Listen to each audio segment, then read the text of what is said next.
Thomas and friends, making tracks to great destinations.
The island of Sodor is surrounded by beautiful blue sea.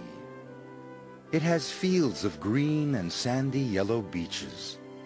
There are rivers, streams, and lots of trees where the birds sing. There are windmills and a coal mine, and docks where visitors to the island arrive. The island also has lots and lots of railway lines. Who's that puffing down the track? It's Thomas! Hello, Thomas! Hello, everybody! Welcome to the Island of Sodor.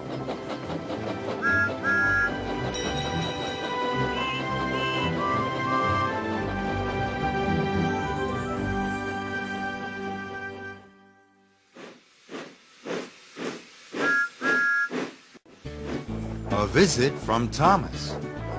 It was a beautiful day on the island of Sodor.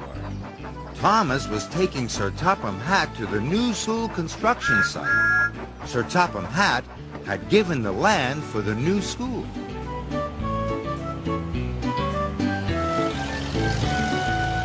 Thomas's friends were all busy preparing the site.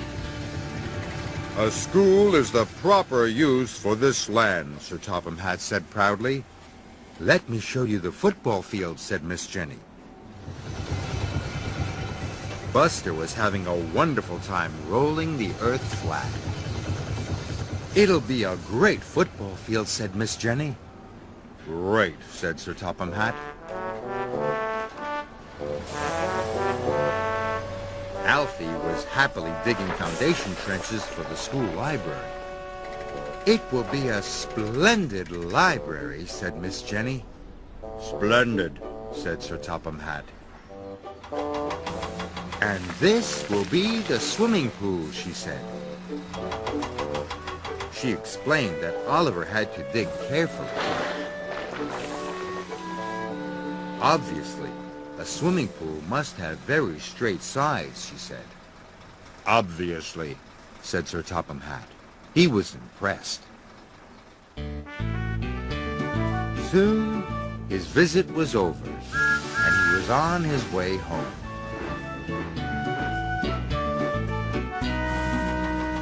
Max was becoming impatient. hurry up, He scowled, but Oliver would not be hurried. He was determined to dig carefully.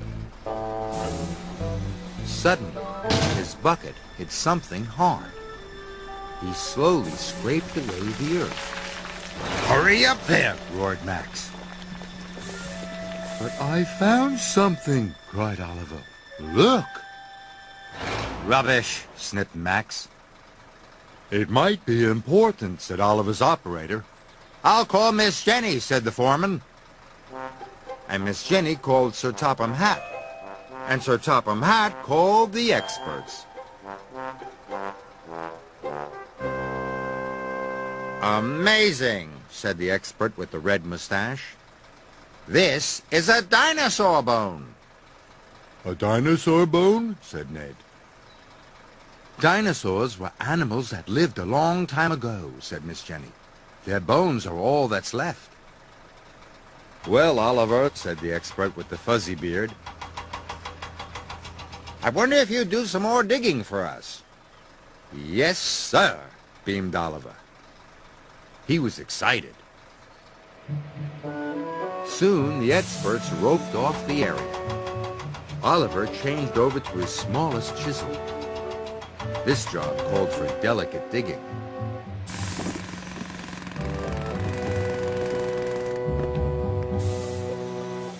Soon, Oliver found some more bones. Ooh. And some more. And some more. He had uncovered the skeleton of a whole dinosaur. Everyone cheered. This is an important day for the Island of Sodor, said Sir Topham Hatt. Thanks to Oliver's careful digging, said Miss Jenny. It makes me proud to be an excavator, said Alfie. A man with a camera even took Oliver's picture.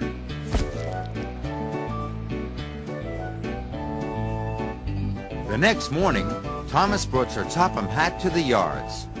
It seems we have a celebrity here, he said. It's Oliver, said Ned. With his dinosaur, said Jack. The front page, no less, said Miss Jenny. Oliver was proud.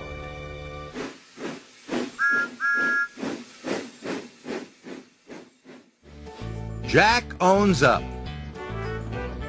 Thomas's friends were excited. He was taking them to the warehouse. Jack couldn't wait to get to work. Hurry, Thomas, he called.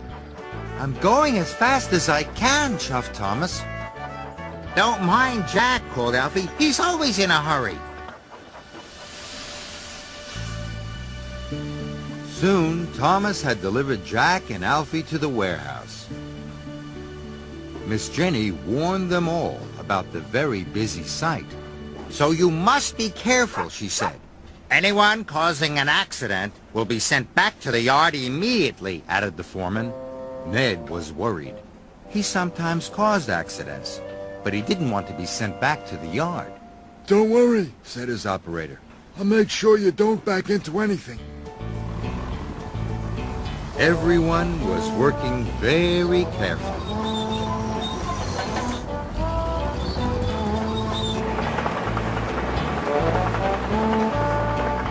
Ned's operator guided him around corners and through the stacks of bricks. "Oh boy," said Ned proudly. He was having fun. Jack was having fun too, but he wasn't being careful at all. "Slow down, Jack," Kelly boomed. "You'll have an accident."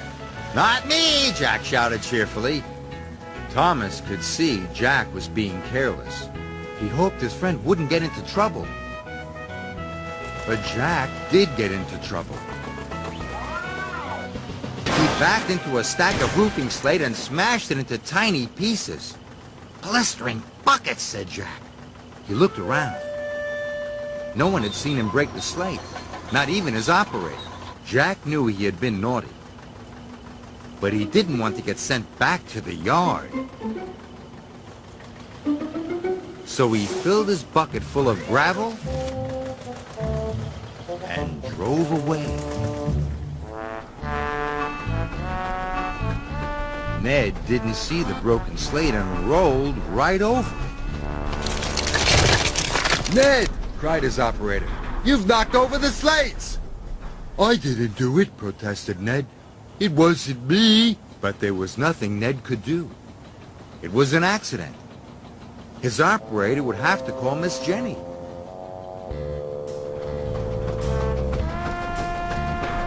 "It's not fair. It's not fair," grumbled Ned.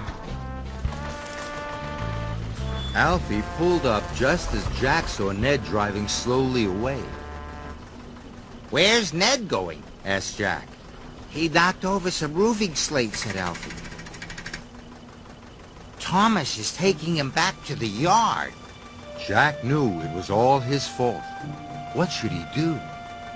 Alfie could see Jack was upset. "What's wrong?" he asked. But Jack didn't answer. He raced off without a word. Wait, Jack shouted. Wait!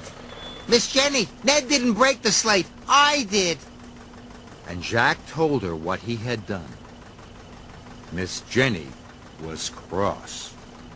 It was brave of you to own up, she said. But what am I to do with you? Send me back to the yard, said Jack sadly.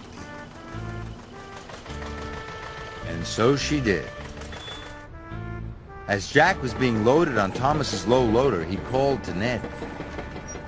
I'm sorry you got blamed for my accident. I should have owned up earlier. That's all right, said Ned. But I'm glad it wasn't me.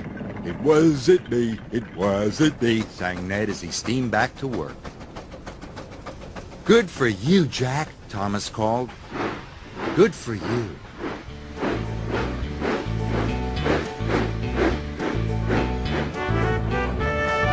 All the way back to the yard, Jack felt good. Deep down in his pistons, he knew he'd done the right thing.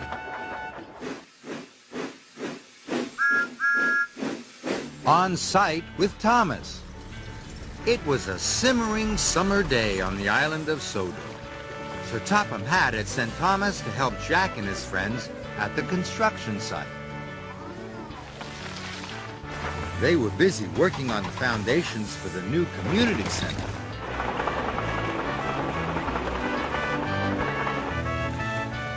Patrick was pouring concrete for a new platform.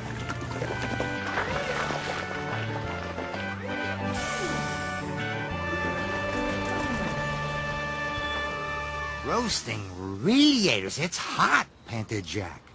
Makes my boiler ache, said Thomas. Out of the way, young'uns, teased Patrick. Someone important coming through. What makes you so important, huffed Jack. Concrete, rattled Patrick. We're important too, said Alfie. But I'm the most important, said Patrick. He's a bit cheeky, puffed Thomas as he chuffed away. But Alfie and Jack were curious. Who was the most important? Jack couldn't wait to ask Byron. Is Patrick the most important? Asked Jack. Nonsense, said Byron. Patrick can't pour his mushy concrete until I level the site. That makes me the most important. Alfie made a beeline for Oliver. Slow down, purred Oliver. What's got you racing around in this heat? Patrick said he was the most important, panted Alfie. Is that true? Oh, my no, said Oliver politely. Digging the foundations is the most important. And that's what I do. Transport, boasted Nelson. Without transport, there wouldn't be any construction. That makes me the most important. Our operators, declared Ned. They're in charge of safety. They're definitely the most important. I give up, clattered Jack. They can't all be the most important, said Alfie. They were confused. When Thomas returned, he could see that everyone was talking about who was the most important. Even Max and Monty. I'm the most important, dieseled Max. I am, boasted Monty. I can haul more in less time than anyone else. And before their operators could stop them, they were off to get even bigger loads. Max was getting the biggest load he could carry. More, boomed Max. So was Monty. More, boomed Monty. I think that's enough, said Oliver politely. More and hurry. If you say so. Max, Monty, Kelly called. Slow down! Thomas could see Max and Monty were headed for trouble. I'm the most important, snapped Max. I am, blasted Monty. I am.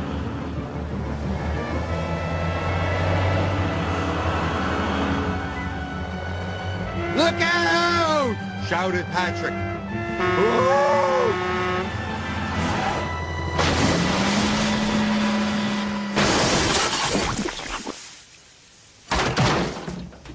Flatten my fenders, shouted Monty.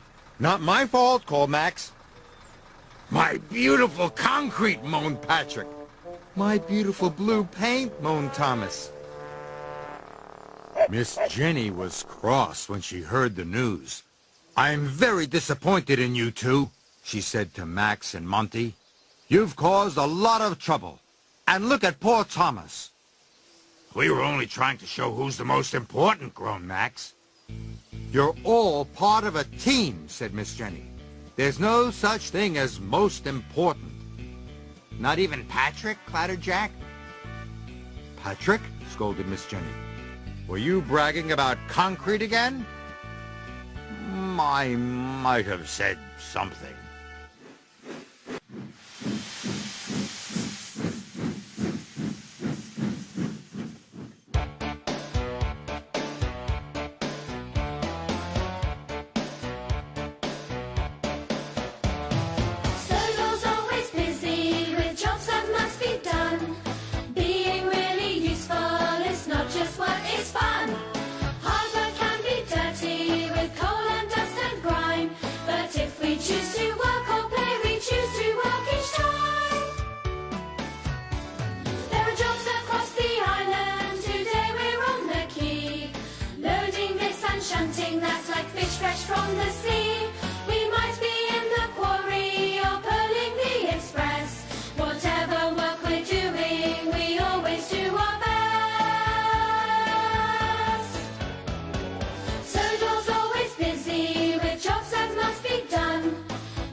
What's the next job waiting? Only time will tell. If a job's worth doing, we like to do it well. Sodor's always busy with jobs that must be done. Being really useful, it's not just work, it's fun. Hard work can be dirty with coal and dust and grime. But if we choose to work or play, we choose to work each time.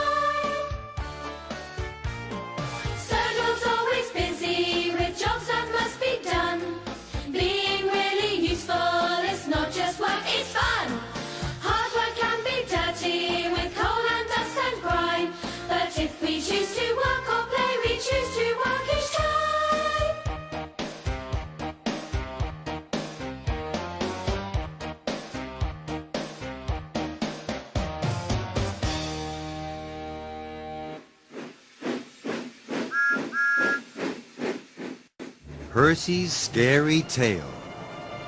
It was a foggy, foggy Halloween night, so Topham Hatt had sent Percy to work with his friend Alfie. Percy was glad he would be with a friend on Halloween. Alfie was on a night job. He was helping mend the road through Maithwaite Forest. Percy had arrived during the workman's break. Kelly was going to tell a Halloween story. I hope it's not too spooky, said Percy. Me too, said Alfie. He didn't like being scared either. Rubbish, snarled Max. It's just a story, sneered Monty. Shh, said Jack. Then Kelly began. Once upon a time, there was an old steam truck. He was very cross. Someone had taken one of his headlamps. And everyone listened quietly as Kelly told the story of the one-eyed truck. And finally, the one-eyed truck chased the loader into the deepest, darkest part of the forest. Then what happened? Asked Isabella. Luckily, the loader got away, but according to legend, the one-eyed truck still wanders the forest, blowing his whistle and looking for a headlamp, whispered Kelly. Maybe he wants yours. That was the best story yet, said Jack. I hope I never meet the one-eyed truck, gulped Alfie. Me too, cried Percy. Stuff and nonsense, rattled Monty. Break's over, said Kelly. Back to work.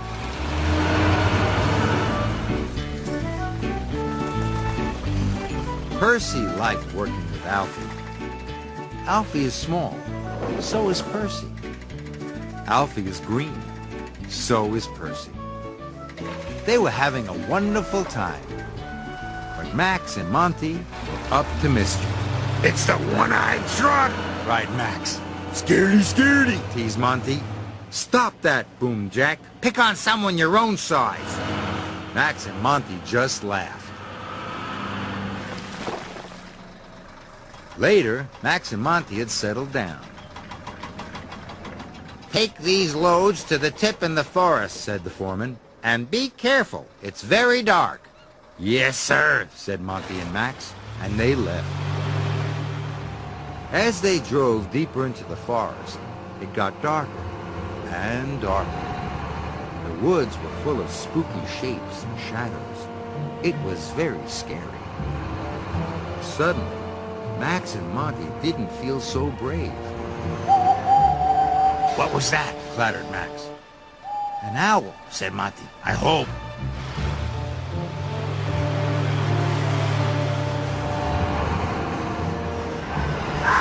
And that? Cried Max. I don't know, Said Monty. It was just a fox. But Monty and Max didn't know that. They had just arrived at the dump when suddenly they heard a shrill whistle. Then they saw a single headlamp through the trees. It's the one-eyed truck, shouted Monty. They dumped their loads and raced away as fast as their wheels could carry them. He's after us, cried Max.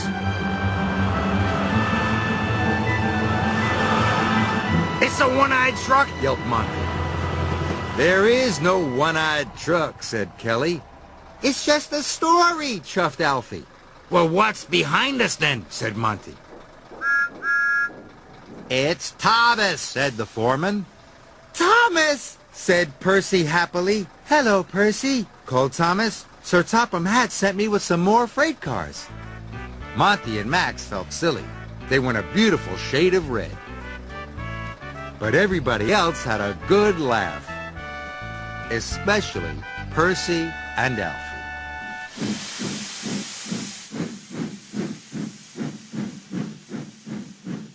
Kelly's windy day. Thomas and Kelly had just arrived at the new library site. The wind's blowing hard, chuffed Thomas. Too hard, frowned Kelly. Strong winds are dangerous for a crane. The wind was blowing so hard that Jack and his friends could hardly get their work done. Kelly's crane arm didn't like the wind. Uh-oh, this is bad. Look out, cried Jack. But it was too late. Are you all right, chuffed Thomas? I think so, but is anyone else hurt? No, said Jack, but you've demolished the shed. Soon Kelly was back on Thomas's low loader.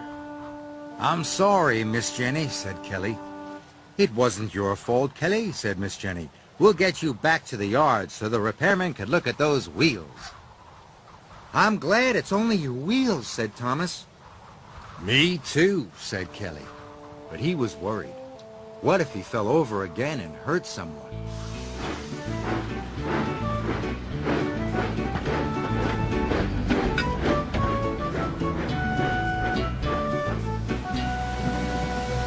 That night, the wind blew, and the rains pounded down.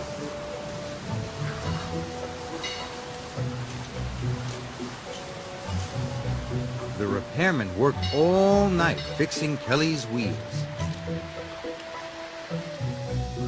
The next morning, the sheds were empty.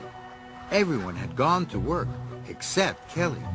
The rain had stopped, but the wind was still blowing, and he was worried. Then Miss Jenny came to the sheds with urgent news. "Isabella has come off the road at the quarry bridge," she said. "We must rescue her at once." Kelly was still afraid he might fall over and hurt someone.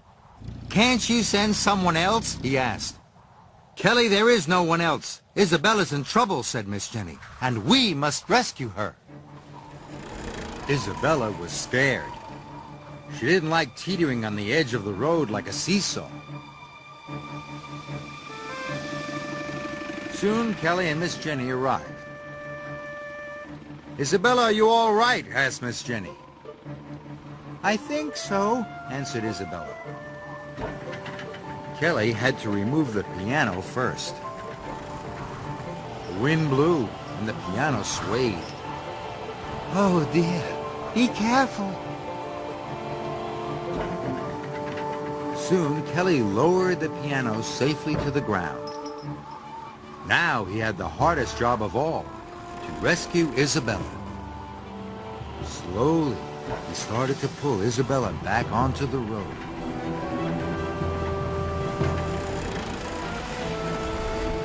The wind blew harder. Isabella began to teeter. Oh! Kelly was worried.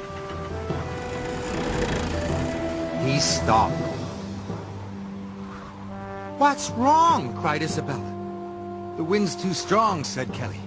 "You can do it, Kelly," called Miss Jenny. "You can do it!" Kelly knew he couldn't let the wind stop him. He started his winch again. He pulled harder. And harder.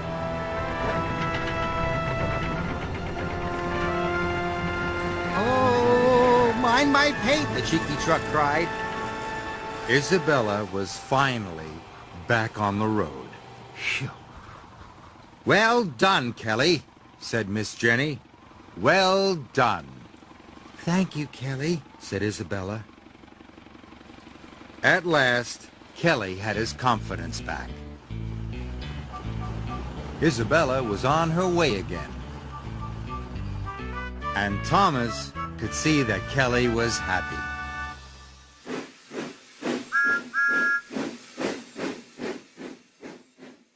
A happy day for Percy.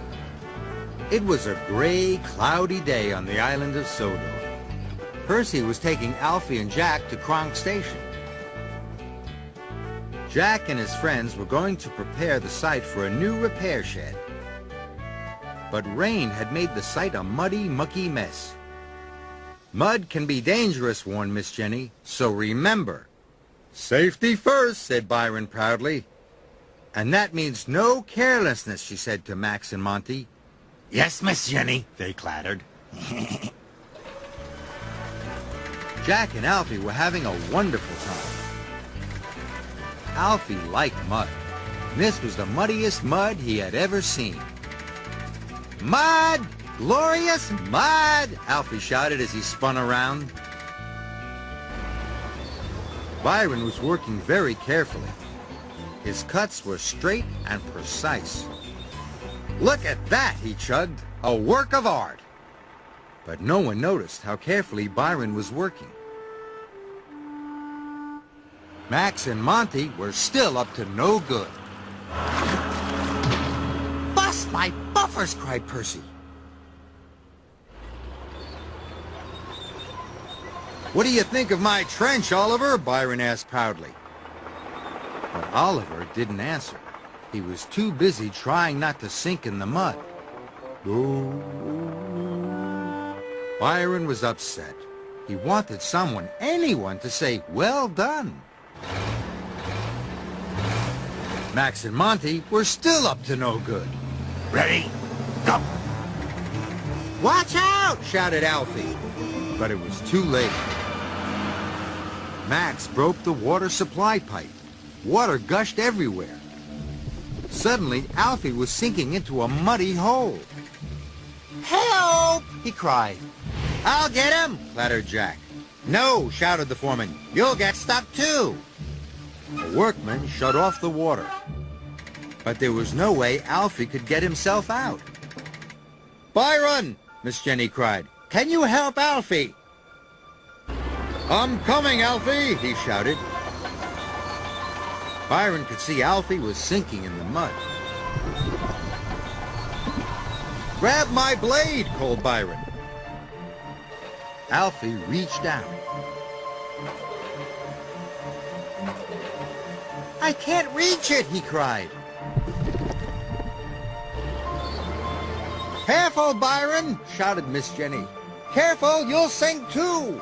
But Byron inched closer and closer and closer. Miss Jenny was worried. I've got it, shouted Alfie. Hold on, cried Byron. Come on, Byron, Kelly whispered.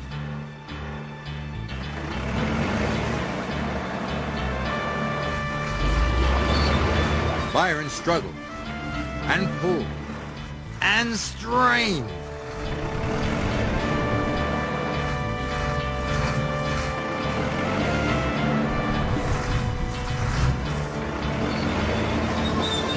At last, Byron pulled Alfie to safety.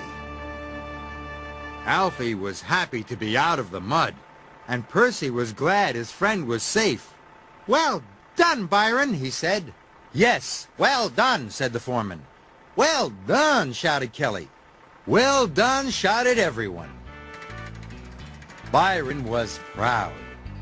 He had more well dones than he knew what to do with.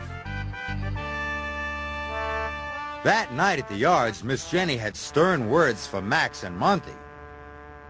You'll be spending the next 3 days in your sheds, she said, and you should be ashamed of yourselves. You could have seriously hurt someone with your callousness.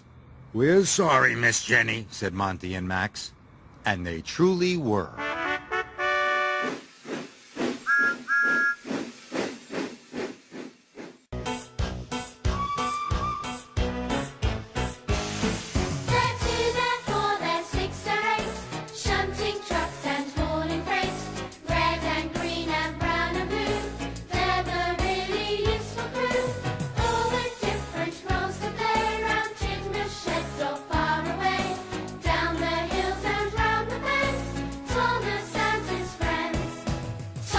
He's the cheeky one. James. His fame, but lots of fun. Percy. Pulls a mail on time.